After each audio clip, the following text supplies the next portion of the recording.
Let me tell you a story. It's a true story. You may have heard it before. It bears retelling, especially since it answers so logically and clearly an important and timeless question. And I believe it connects so well with something we heard in today's gospel reading and our lives today. So here it is. Why did God create evil?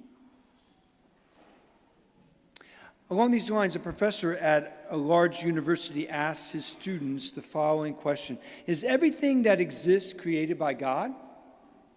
One student bravely answered, yes, God created everything. The professor said, aha, okay. So, if God created everything, then God created evil, since we all know evil exists. Furthermore, according to the principle that our deeds define ourselves, we can conclude that God is evil. The student became silent after hearing such an answer and had no response. The professor was so very pleased with himself.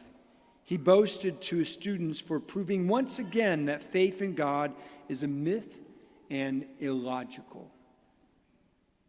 Another student raised his hands and said, "Can I ask you a question, Professor?" The professor replied, "Of course." The student stood so that everyone in the class could hear him.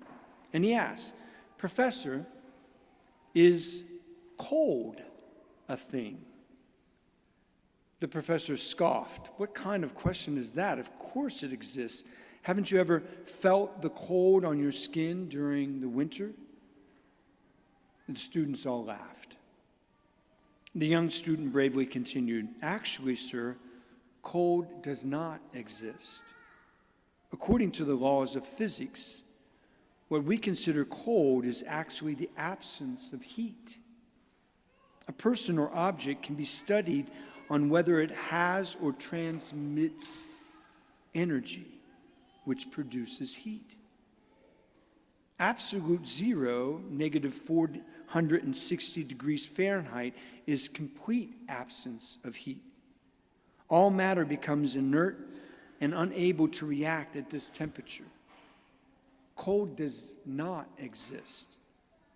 We created this word to describe what it feels, what we feel, in the absence of heat." The student continued, "Professor, does darkness exist?" Wondering where these questions are heading and feeling a bit frustrated, the professor forcefully fired back, "Of course it exists." Undeterred, the student explained, "With all due respect to your office, sir, you are in fact wrong again.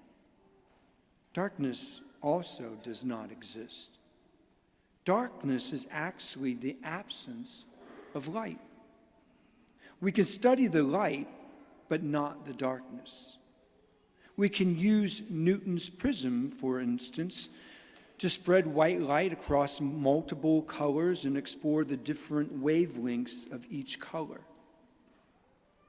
How can you tell how dark a certain space is? You cannot. You can't measure darkness.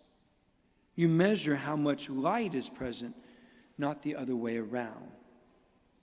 Darkness is a term we use to describe what happens in the absence of light."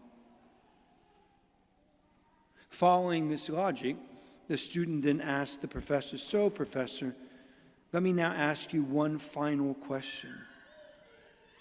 Would you like to revise your answer on that evil exists?" This time the professor was not amused and wasn't, though, as quick or confident or cocky with his answer. "Well, yes, as I said before, we see evil every day. Cruelty, numerous crimes, violent acts throughout the world. These examples are manifestations of the existence of evil." To this, the student answered calmly, "No, Professor, you are wrong again. Evil does not exist, at least not in and of itself. Human beings may act in evil ways, which might encourage you to wrongly conclude that evil exists in and of itself. But when human beings act in evil ways, it simply and tragically reveals that some human acts lack the presence of God. Evil is simply the absence of God. It is like darkness and cold, a word to describe the absence of God. God did not create evil, and God is certainly not evil. God is all good. Evil is the result of the absence of God, and therefore the absence of the good of God in some human hearts and in some human actions. It is like cold that comes when there is no heat, or darkness that comes when there is no light. Evil comes when humans fail to have the presence of God in their hearts and actions. The professor had no response. The name of the student? Albert Einstein. Dr. Albert Einstein. One of the greatest scientists of the 20th century, and I don't know if you know this, but a man who lived and practiced his Jewish faith in God all of his life. In today's gospel reading from John chapter 12, as Jesus nears his passion, which we are nearing in our life as Catholics here, he states, "The hour has come for the Son of Man to be glorified." How will God be glorified? By God suffering and dying upon the cross. That is, by Jesus, his willingness to take on all of our sins, which we commit because of the absence of God in our hearts, in our lives, in our relationships, in our actions, in our passions, in our feelings, and what we do with it. In doing so, Jesus demonstrates to all of humanity how much he loves us by allowing us to put him to death for our own guilt. Thereby, Jesus hopes that such an act of divine love will convince us to want more of the presence of God in our hearts and actions, always and every day of our lives. With more of the presence of God in us each day, the warmth and the light of Christ will overcome the coldness and darkness affecting our human nature from the virus of our own sins. More of God's presence means there will be less and less of the absence of God in the world, and more of the presence of God's love in every person's life. Then, this is the stuff that can help every human person glorify God. As St. Irenaeus said in the 2nd century AD, and I quote, "The glory of God is man fully alive," unquote. The glory of God is man fully alive. When we are fully alive as individuals, as couples, as families, and as a human society, when we allow more of the presence of God to abide in our hearts and our actions, we are more fully alive.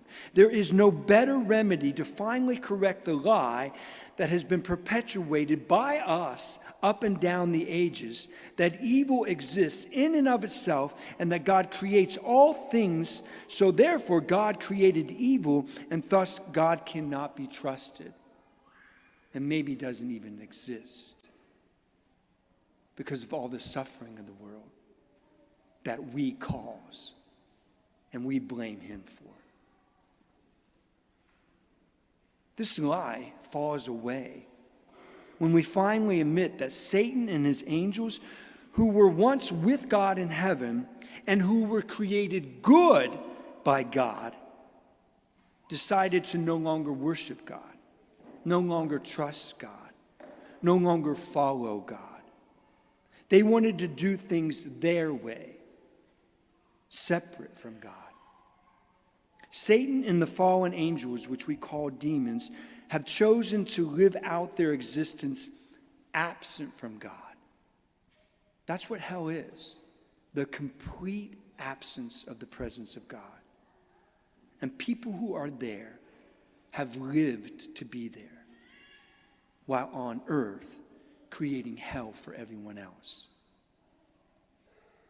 Whenever we humans follow in their ways, and we all do this, not wanting, choosing, acting, living to worship God, trust in God, follow God, we have less of the presence of God in our own hearts and actions, less of him in our own world, and we are more likely to act and live in evil ways. That is, in ways that reflect the lack of the presence of God in our world today. There is no better way to counter this than to allow this, the one who is under this veil right here on a cross, Jesus, to allow that to cause us to love God more and more each day, and thereby allow the glory of God to be man fully alive. The glory of God to be you more fully alive. You living more fully the glory of God within you. You drawing more and more people to God instead of you leading people away from God by not living out your faith in him fully alive.